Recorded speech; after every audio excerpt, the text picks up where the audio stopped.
Hello boys and girls, Bored now, back with you, and on this video I will be reviewing the first episode of the second season of Netflix's Umbrella Academy, and the episode is called Right Back Where We Belong. So I'm going to get into full spoilers from the start, so just a warning. Of course, I'm assuming if you're listening to this video you've watched the show up to now, but just a general warning, I will be talking about spoilers from the get-go. And I think this is going to be quite a short review because in a way there's not too much to talk about in the first episode. It's mostly set up and there's a lot of jumping back and forth between the characters, because at one point I sort of assumed that they might kind of focus in on one or two during the episode and we might just get a quick glimpse at the others, but actually some you get a bit more from than others, but you do actually get scenes involving each character. One or two scenes, I think, for all of them actually. Yeah, there's definitely, I think, a couple for all of them. And obviously number 5 is the sort of centre of the episode in a way. So following on from last season, where to save themselves they basically leaped forward in time, they created like an apocalyptic type situation to do it. And at the start of this episode, all the members of the Umbrella Academy end up in Dallas in the 1960s, and we soon see that there's a war going on the streets. They're sort of confronted by army men and flying bullets and all that. They have to defend themselves. But then we kind of split the characters up. We see them at different time periods, but in the same location, or roughly the same location, which is Dallas, the 1960s. So we get the whole political backdrop of what's happening with like Kennedy. Obviously this is not long before he gets assassinated. We have certain other political issues going on around this too. Obviously one of them is the kind of women and the right to vote and sort of more equal opportunities for women and for black people, or that's certainly an issue that's being raised at the time. But the actual main plot is that number 5, after he arrives in Dallas, he's told that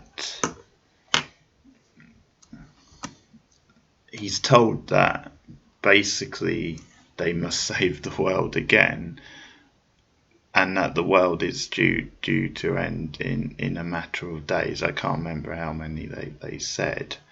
So it's up to them to alter time. And he's originally told then, like, the rest of his family was killed off, but he obviously has an opportunity to change that because he's now gone back in time. So it's a similar plot to sort of Back to the Future. And then he later finds out then they're not actually dead yet. He goes into this music store and this guy tells him, this guy who like runs like, I think it's something like a TV type shop, he sells TVs, and he tells number 5 then he's seen each member of his family appear in the same alleyway at random time over the last 5 years, and we get clips of them all landing in that alley in different years, so 1960 onwards basically.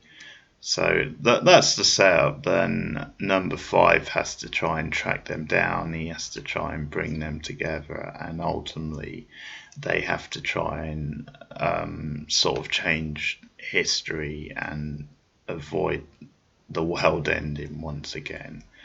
and so we get little clips of each of them and what they're doing.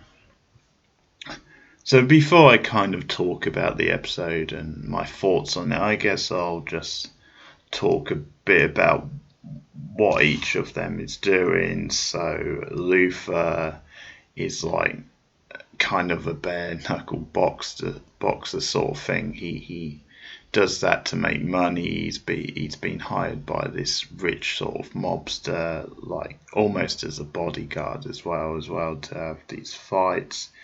The Ellen Page character, Faruka or Farana, she is living with a family, and she looks after their like mentally challenged son, and we see her kind of having like a bond with the mother, who sort of has these kind of fantasizes about living a more sort of free, exciting type life.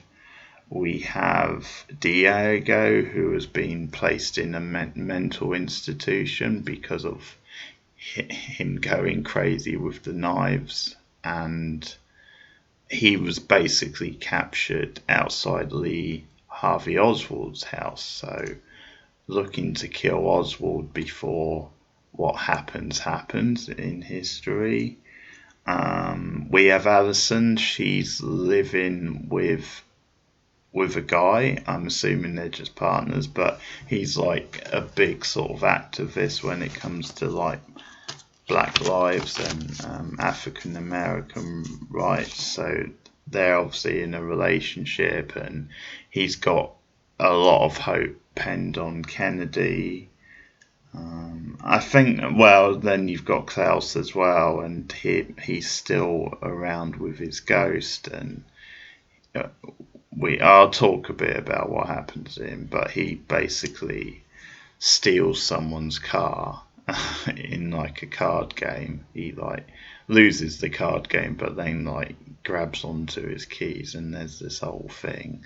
But he's still fighting with his ghost, but he like travels, steals the car because he's told there won't be a bus till tomorrow, and obviously he has to try and get to Dallas. So this first episode, it was very hit and miss for me. It was really frantic the way it started, and it just hit you with all this sort of CGI and all these action type sequences. It actually took a while for the episode to settle down, and I'm not really sure it did properly. And I can't complain about the look of it. Like, you can see a lot of money has gone into it, and there was something really well crafted about it. Looks good, basically. The money has been well spent, and the action scenes are pretty, eye-catching and exciting. It's just they hit you with it from out the gate, and it very rarely sort of lets up.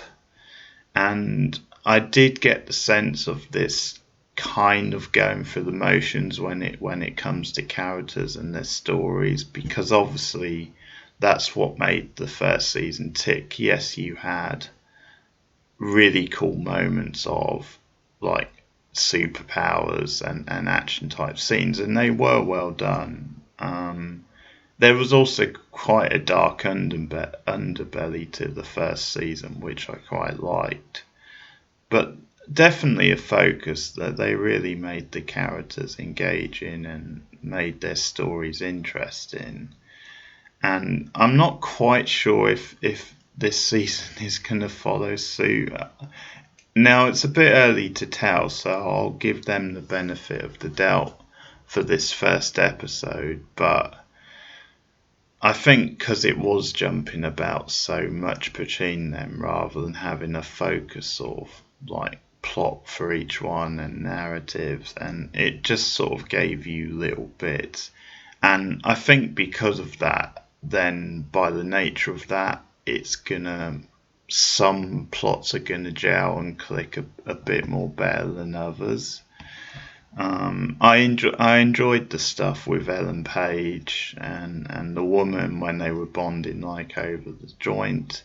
I've seen that actress in something actually, but that was a nice little moment because it captured a certain mood of the era, a certain kind of theme, but it was one of the more like under, kind of subtle, kind of understated type scenes, and you just had this nice sort of moment between these two women, and Ellen Page reassures her, don't worry, you've got plenty of like glamour or charm or whatever the word is she uses. So it's a nice little scene.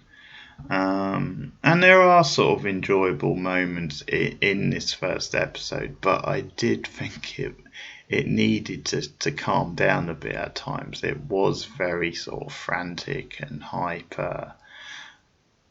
And it got to the point where it was so theatrical then sometimes even when people were in scenes and they weren't action scenes, it sort of felt like they were talking way too loud, like they were shouting. So there's a scene with Alison and her boyfriend, and he comes in, and the whole thing is he's like got an article published or something, or there's something in the paper to do with politics.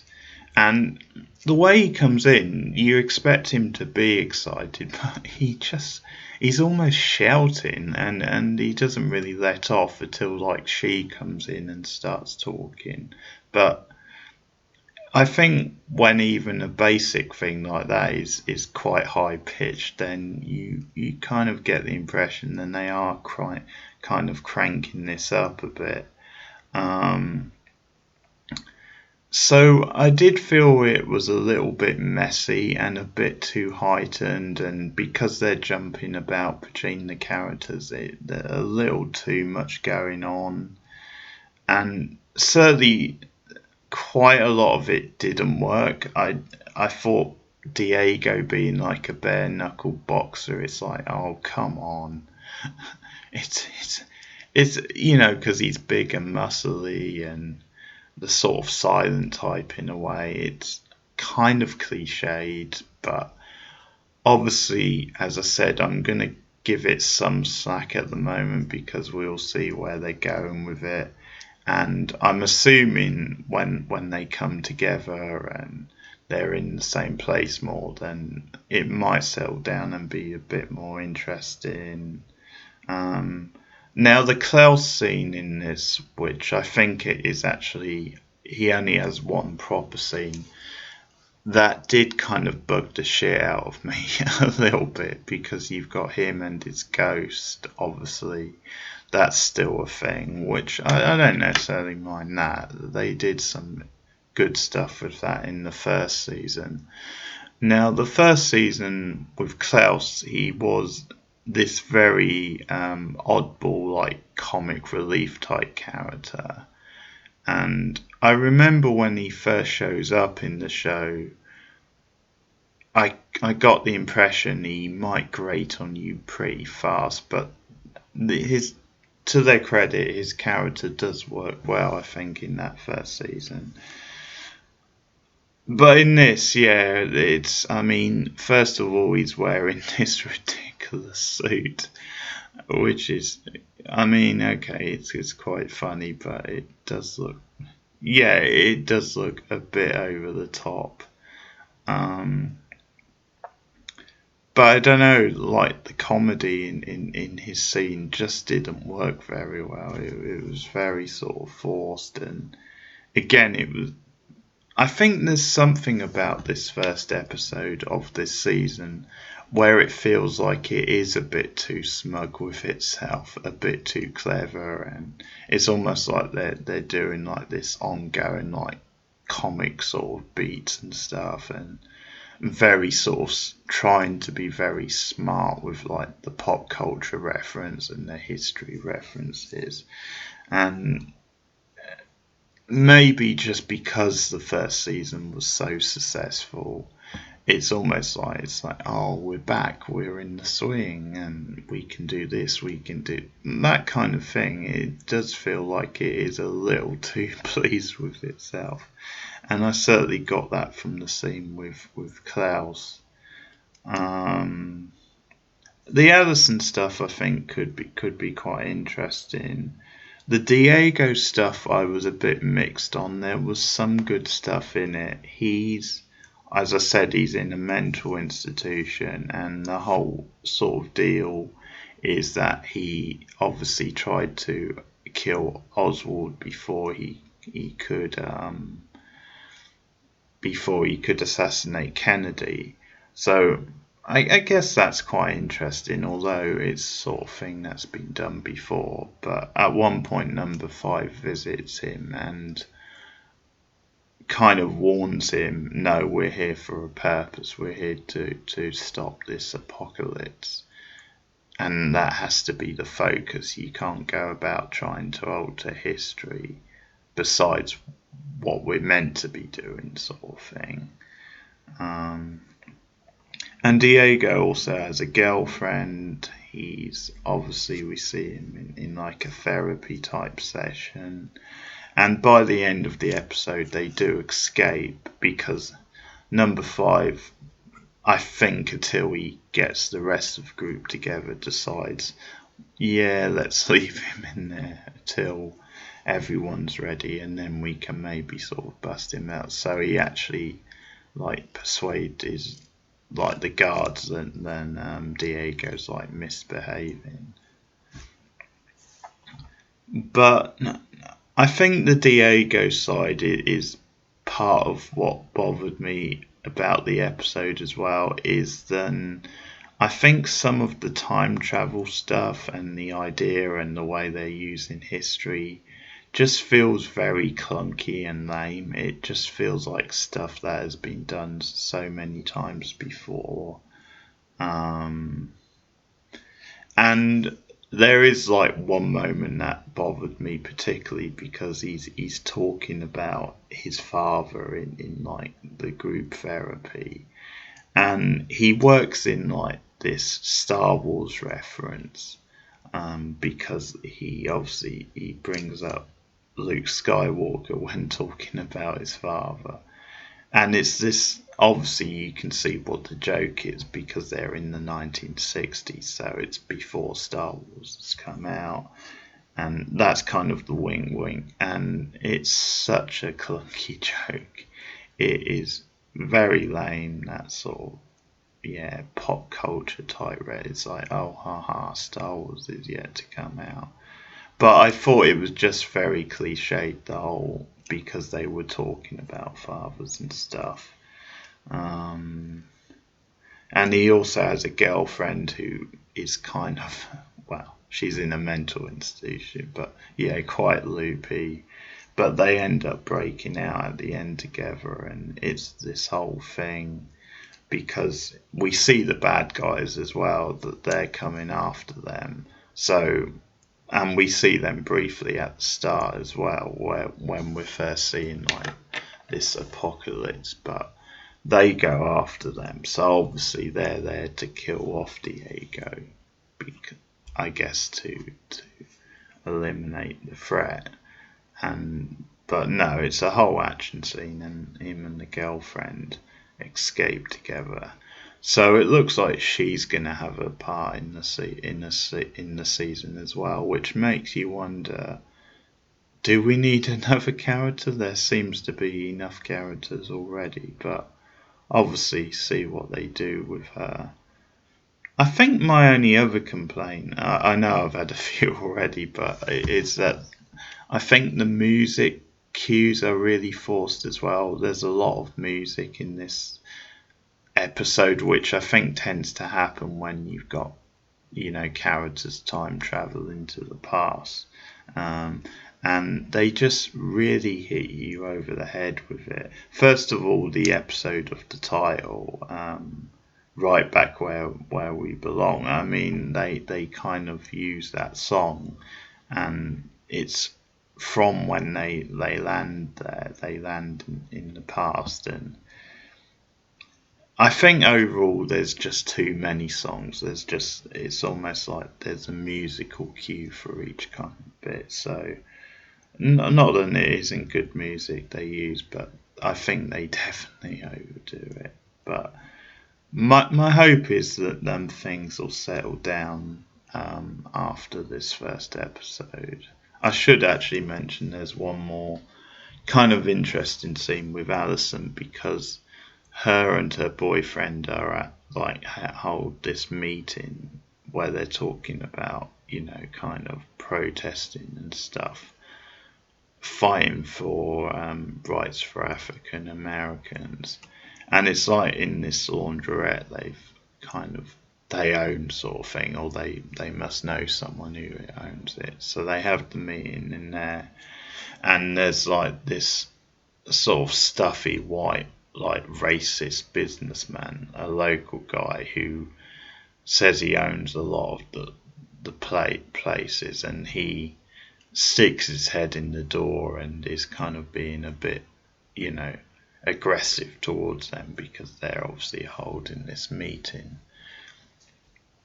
And at one point, I think it's Alison says, "Do you own this place?" And he says, "Not yet." And so Alison's boyfriend says, "Well, I'll be wishing you a good night then, sir."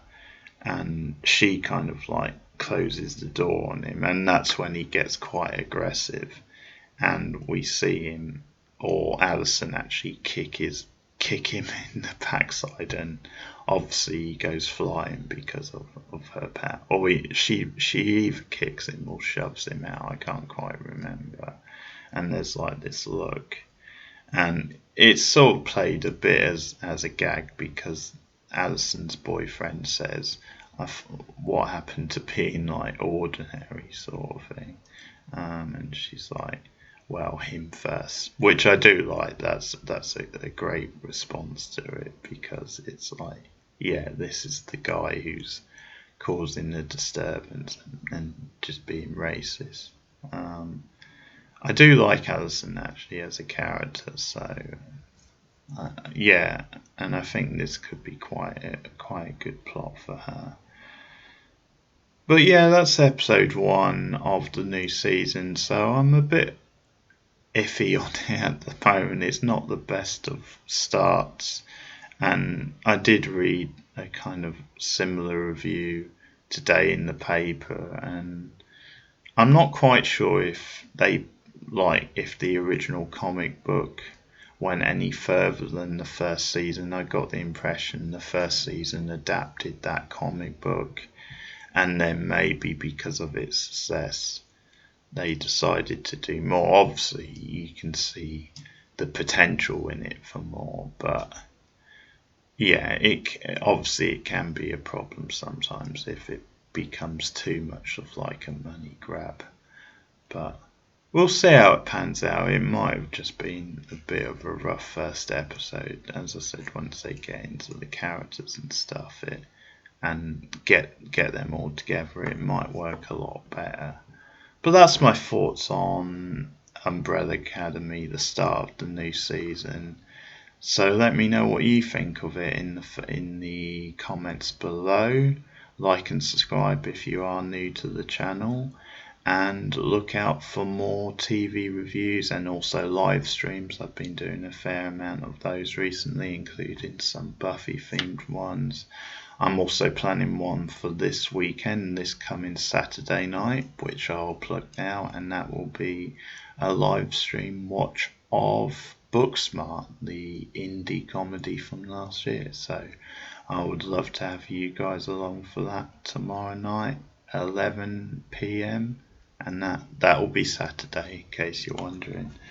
But I'll be back with episode 2 of Umbrella Academy soon, and we'll see how we go. I mean, obviously if I'm not so keen on it, I might sort of drop it, but I'll certainly watch the next episode and see what I think. Thanks for listening. See you again. Goodbye.